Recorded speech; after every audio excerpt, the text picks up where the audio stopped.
महाराष्ट्र शाही न्यूज मराठी, बातमी मागची बातमी, शोध सत्याचा।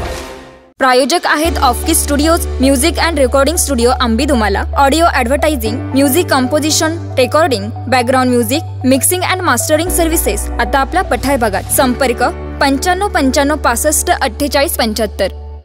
याची डोळा ऐसा देखिएला सोहळा, कसा सोहळा अलौकिक, अद्भुत, अप्रतिम अशा प्रकारचा हा अमृत महोत्सव कुणाचा?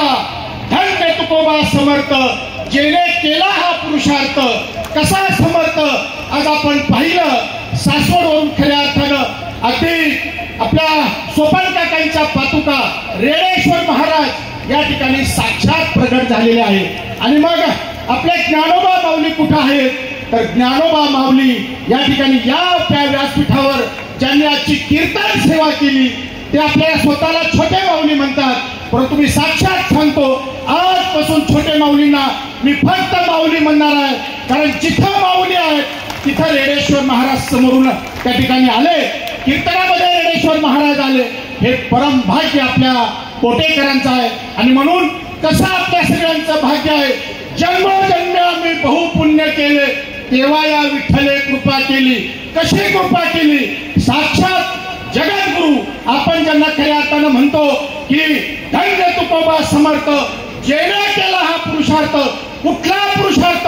तर खऱ्या अर्थानं सदैव भगवानच्या बरोबर वैकुंठाला विमानातून त्या ठिकाणी वैकुंठ गमन 375 वर्षी तुकाराम महाराजांनी केलं। आणि बरोबर 375 वर्षानंतर याच देहू गावावरून साक्षात प्रगट स्वरूपामध्ये तुकाराम महाराज आपल्या या पठार पंढरीमध्ये अवतीर्ण झाले। आणि खरोखर या पठार भूमीची, या मोठ्या गावाची देहू झाली, आळंदी झाली, पंढरपूर झालं आणि महापूर अशा प्रकारे या महावैष्णवांचा या ठिकाणी लोटला गेला। रोज आपण पाहतोय 10,000च्या पुढे हे अन्नदान होत आहे।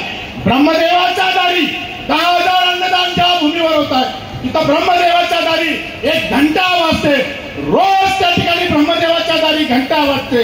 आणि हा या ठिकाणी या टाळकऱ्यांचा, वारकऱ्यांचा, मृदंगाचार्यांचा हा निनाद खऱ्या अर्थानं वैकुंठामध्ये पोहोचला।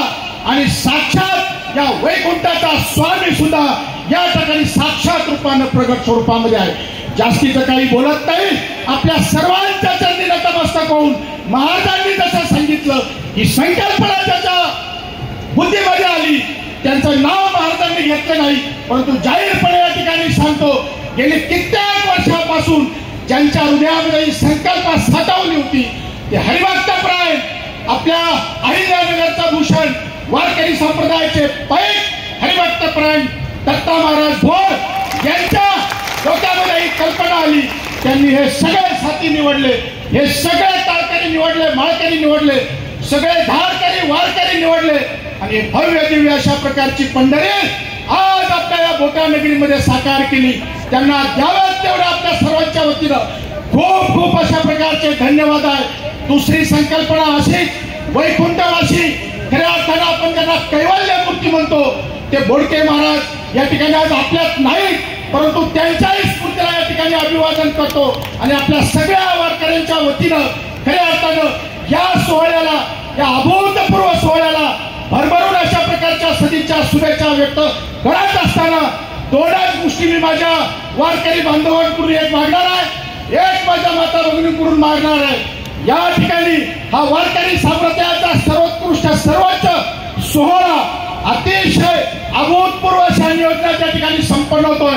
माझी विनंती सर्वांना आहे, उद्यापासून सगळ्या या आपल्या वारकरी संप्रदायाच्या हिंदू धर्मातील सगळ्या मंडळींना विनंती आहे, आपण माझ्यासारखा पोशाख करायचा आहे, टोपी घालायची आहे, नेहरू घालायचा आहे, महाराष्ट्राचं हे भूषण, वारकऱ्यांचं भूषण, तुकोबारायांचं भूषण हे धोतर घालून या ठिकाणी यायचे। आणि नाही शक्य झालं तर खऱ्या अर्थानं टोपी तरी सगळ्यांच्या मस्तकावर असली पाहिजे। दुसरा माझा या ठिकाणी आव्हान माझ्या माता बहिणीला आहे, या ठिकाणी छोट्या माऊलींनी सांगितलं की लाख लोकांची पुरणपोळी त्या ठिकाणी ओतूर लावणार आहे। भोर महाराजांनी सुद्धा सांगितलं लाख लोकांच्या या ठिकाणी महाप्रसाद आपल्या काळाच्या कीर्तनाला लावणार आहे। माझी फक्त मोठ्या गावातील माता बहिणीलाच विनंती नाही, येणाऱ्या सगळ्या माता बहिणीला विनंती आहे, हा सोहळा त्या महाराज मंडळीत असेल, वारकरी सगळ्या मंडळीत असेल, या सगळ्यांनी इथपर्यंत आणला. आता तुमच्या हातामध्ये काल्याचा दिवस आहे. लाखोच्या संख्येनं गठुडी घेऊन माझ्या माता भगिनी या ठिकाणी आल्या पाहिजेत आणि खऱ्या अर्थानं या अभूतपूर्व सोहळ्याला तुकाराम महाराजांना आपण सगळ्यांनी समर्पित झालं पाहिजे. रामकृष्ण हरी. महाराष्ट्र शाही न्यूज मराठी, बातमी मागची बातमी, शोध सत्याचा.